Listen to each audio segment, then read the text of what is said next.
a really cool one again today. So I wanted to talk about this boot. So this is a Mizuno Morelia Ultra Light.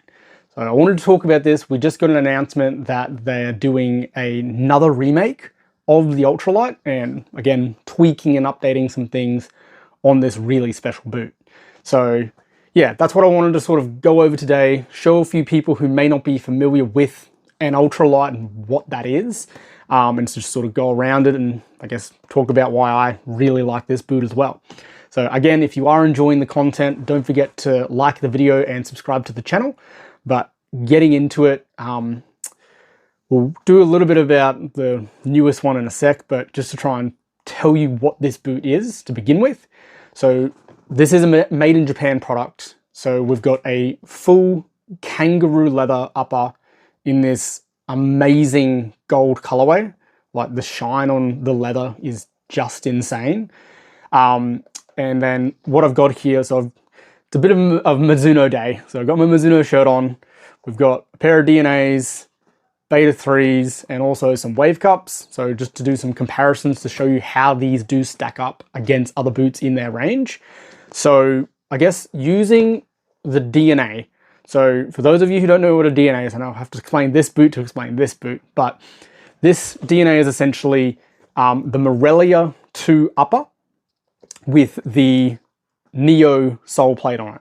So essentially this, excluding the heel counter, the way this upper is constructed is basically the same as a normal Morelia 2. They have just done an update where they've slimmed down the synthetic bit a little bit and some few tweaks here and there, and they actually added the suede heel lining that we got on the Ultralite. This came out back in 2021. So a few things, but so we'll be using this boot as a bit of a comparison on the upper. So bouncing around a little bit, but just to get back to this. So this is a remake of a boot from the early 2000s that Mizuno was selling as a normal inline boot.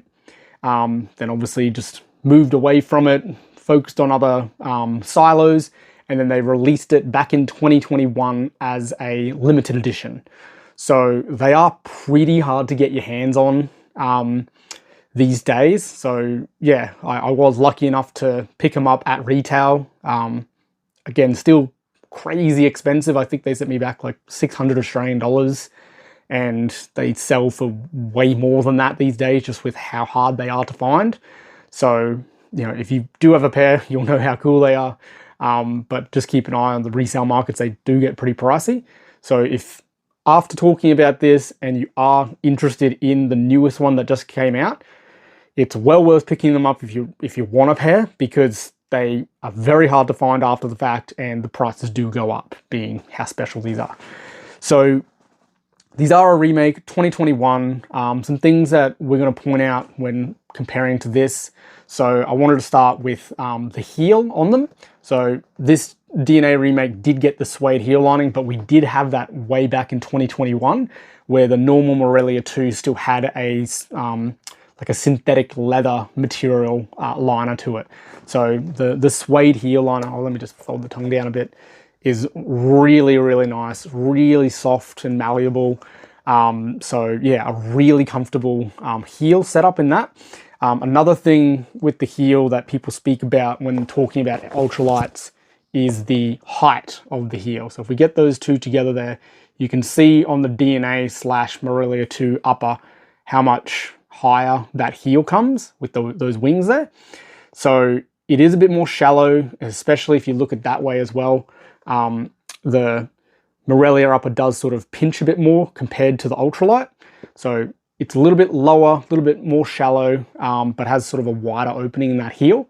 So yeah, just a bit of a difference there. And then the stitching pattern and the lacing system is also different. So again, if we bring this DNA out, you'll see how much further down the lacing actually continues on the Ultralite.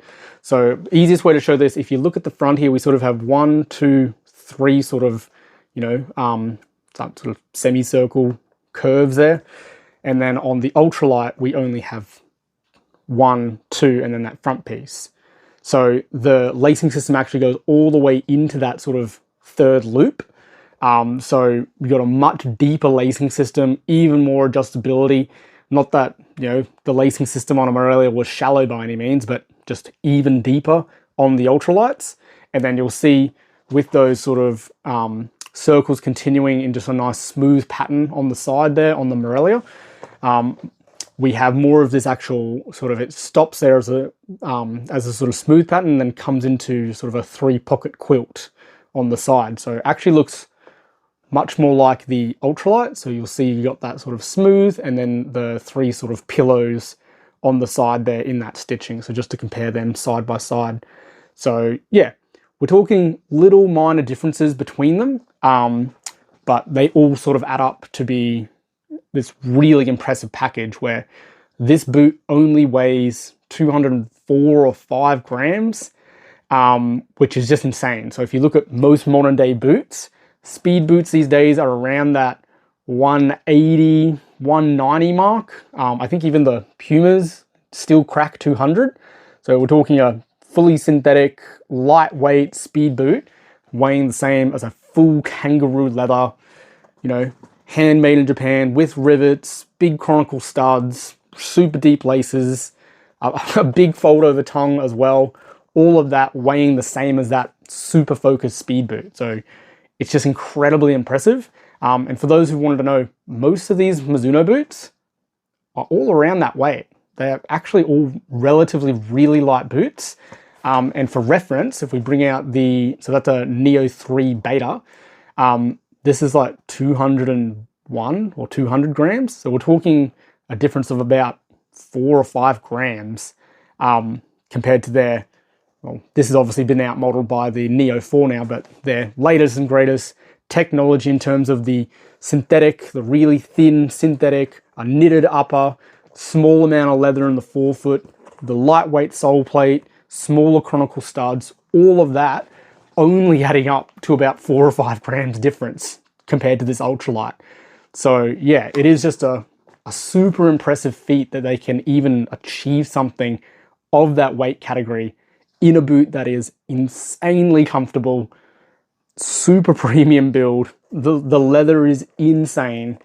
And yeah, like this being in this gold colorway just suits the boot so well because it's so special. Like I would be quite happy with a wave cup and a gold colorway with how special these are. I do find myself wearing the wave cup more than the Ultralight, but that's also, I just wanted to keep these Ultralights pristine. So I've worn these only a handful of times, which is why they still look so fresh. But just with the clear studs, they're going to get stained and ruined, and I just love how perfect these look in this, you know, near new condition. So yeah, the gold really suits it with just being anyone who knows, you know, Mizuno boots and then knows what an Ultralight is, you just instantly recognize this. So coming on to the newest one that's just come out, they've done a triple white colorway. They've lowered the heel even more. These little sort of wings at the top there have been deleted, and they've changed the tongue. It's no longer the fold over tongue. So just a few tweaks again. It's meant to be even lighter. I think I read it was up to around 190 grams now. So we're talking proper speed boot category and all of this build quality. They've also deleted the rivets now, but that's just a thing on all the current Morelia 2s from that update from the Ruby Red pack. None of them have that anymore. Not that it really matters. But yeah, shaved it off, shaved the weight off even more, and in a really nice triple white pack. As much as I really want a pair, you know, it's getting a bit indulgent having DNAs, wave cups, Neos, all made in Japan products. You know, the Wave Ignitus up there as well. I've got my fair share of, you know, made in Japan Mizuno products, and in my opinion, I've got some of the best they've ever done. So the new one looks really, really good. If this is the base boot they've started off and they've just tweaked it, yeah, it should be insane. But yeah, I just wanted to take a sec and show you some people who may not be familiar with what an Ultralight is and why it's so special.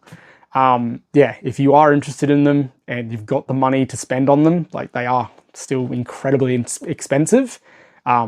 yeah, you're not going to be upset. These are just an insane boot.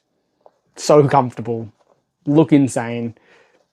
Yeah, you can go on about these. Like for a lot of people, like me including, wave cups are one of the greatest boots ever, but these are also in the conversation. They are that good. But yeah, that's obviously, you know, going back to why I wanted to add them to the collection. I think I've sort of covered that with how crazy these are. And again, just the color, they are just a, you know, they're a bit of a standout piece within the collection as well. But yeah, that's a Mizuno Morelia Ultra Light. Again, if you've enjoyed the video and you like sort of hearing sort of the ins and outs and seeing some more of the collection and the comparisons, you know, subscribe to the channel. Don't forget to like the video, it really helps. But yeah, that's the Ultralite. I hope you enjoyed the video and I'll see you on the next one. Thanks.